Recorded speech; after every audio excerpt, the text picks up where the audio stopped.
want to share a story with you about two young girls. These two young girls attend the same high school, much like any high school here in Deep South Texas. The first girl works really hard, studies a great deal, gets good grades, graduates at the top of her class, and receives several scholarships to attend her dream college. The second young girl plays a little too hard and finds herself pregnant at the age of 16. If I were to ask you to predict what the future held for these two young girls, how would you respond? What if I were to tell you there's more to this story? What if I were to tell you that these two young girls are connected by more than just the same high school, but are in fact the same girl? These two young girls are me. This is my story. I am the young girl who graduated as my high school's valedictorian while 5 months pregnant. I am the young girl who got accepted to Stanford and thought I would have to give up that dream to have my child. But I am also the young girl who so many people believed in and helped me along the way. I am the young girl who was counseled to defer enrollment at Stanford for 1 year to give birth to my premature but very healthy baby boy. I am also the young girl who trekked 2,000 miles away from home to follow my dream. As a new mom, as a new wife at the time, and as a new college student, each of these a daunting milestone on its own. But I stand here today because of the people who believed in me and did not let my circumstances dictate a predetermined future for me. So who am I? I define myself by the roles I play in life.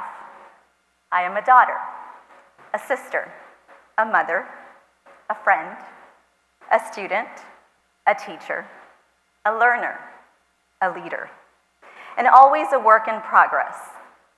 I am an educator with a sincere desire to be an agent of change. I am the third daughter of 6 girls born to Osvaldo and Alicia Cardoza. I was born in Brownsville, Texas, and grew up in a small rural community, 2 towns that made up our high school, Edcauchelsa. I am third generation Tejana, whose family worked the fields, went to war, and prioritized education as a way out of poverty.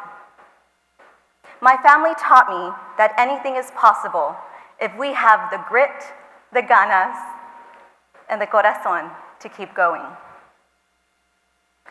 If you were to just read my bio, you would learn that I earned a bachelor's in economics and a master's in education from Stanford University, and as well as a doctorate in education from the University of Texas, Rio Grande Valley.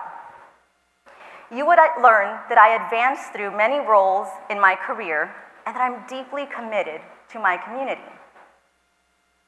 You would learn, as you heard, that I'm the first Latina president of one of the largest community colleges in California.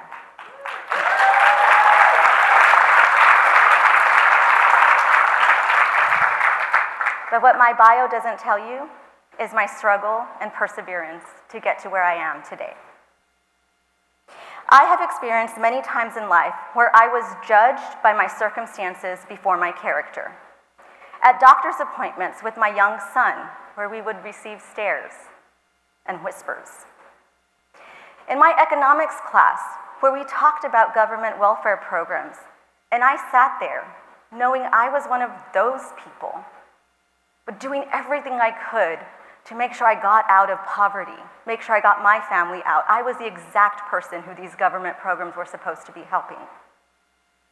And it continued into professional spaces, where I, more times than not, am the only female, the only person of color, the only Latina, and many times the youngest one. Being judged before people got to know me has shaped how I want to show up as a leader. because I don't want to make anyone feel the way I have been made to feel sometimes. But what has also shaped me are those people who believed in me. I know I did not get to where I am alone. As I mentioned earlier, I worked really hard in school, and one summer I was invited to participate in a concurrent enrollment program at our local university. University life is not necessarily foreign to me. My parents are both college educated, and I was fortunate to grow up in a time when the big question wasn't if we were going to college, as many previous generations had to contend with, and many still do today, but rather where we would go to college. I was also fortunate to participate in a Hispanic mother-daughter program that the local university had for young girls from rural communities. They'd bring them into the university to show them what it was like to be in a college class and see themselves as professionals. Still, as I sat in my first college course, it was an English course, I will never forget the very first day when my professor told us never to use the word I in our research papers, because we were not the experts, and if we did, we would get an F in our paper. So I learned how to remove myself, my voice, and my experiences. I didn't know or understand or even was able to question it at the time, and I spent the rest of my academic career doing this. Even though I was aware and truly believe in the power of story, academia didn't feel like a place where I could embrace my personal story.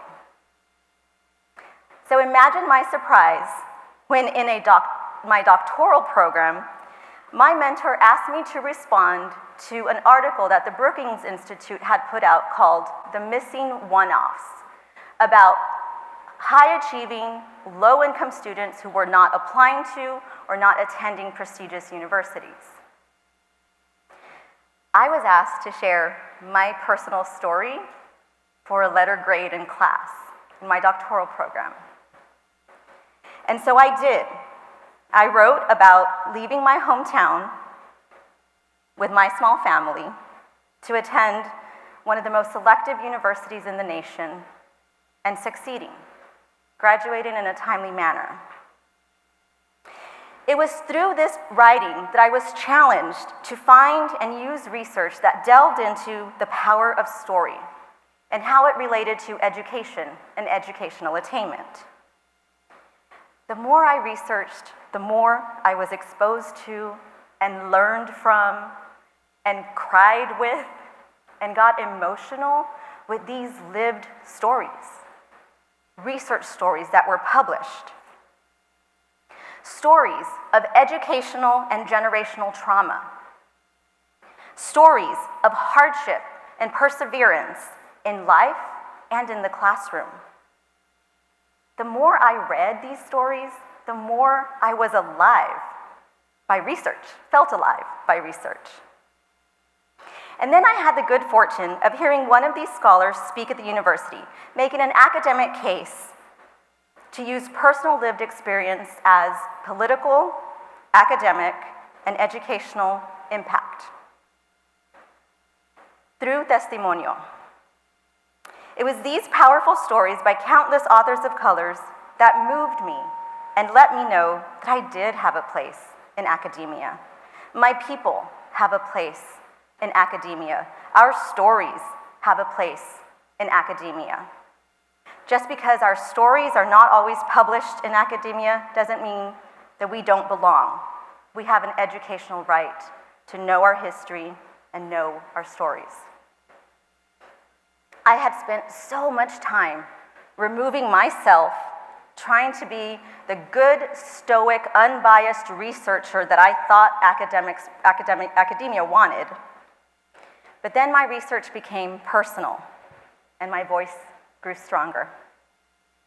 I garnered the courage to write my story as my dissertation, a testimonio of a Latina in higher education, because my story deserved to be in academia, published in academia. And I started every chapter with the word I.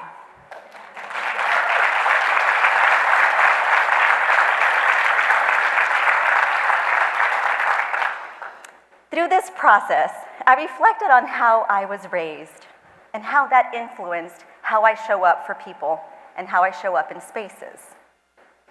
I was fortunate to be raised in a very positive, albeit statistically poor, although we didn't know it at the time until we applied for financial aid, but a very positive and loving environment. My dad's mantra to us was, yes, yes, yes. Yes, his daughters could be anything that they wanted to be. And now I sit in boardrooms and at decision-making tables that were not made for me, that were not made for my community. And sometimes I question myself as a leader, not because I'm an imposter, because I have learned to flip that narrative, but because I know that these spaces were not created with our communities in mind. Instead, I know I'm not alone. And I find ways to bring in voices from my ancestors, my familia. I have these group chats, message chats, like the Cardoza family chat. I have a mama chat. I have a sister chat. I have other chats with friends and colleagues whose titles are probably less appropriate to share on this stage. But I bring these voices into these spaces because it helps me find strength in my voice. It helps me make the decisions that I know are right for our community, for my students, for the people who I serve. Being a leader nowadays is really hard. It's quite the challenge. But imagine if we bring humanity back into our conversations. If we get to know each other and each other's stories so that we can relate better to one another. Imagine a world where we start each interaction with love, where we welcome people from all walks of life, the way my familia welcomes strangers and friends into their homes, where we take pride in our work, in the students we serve, and the communities we live in, the way my father takes pride in his daughter's accomplishments.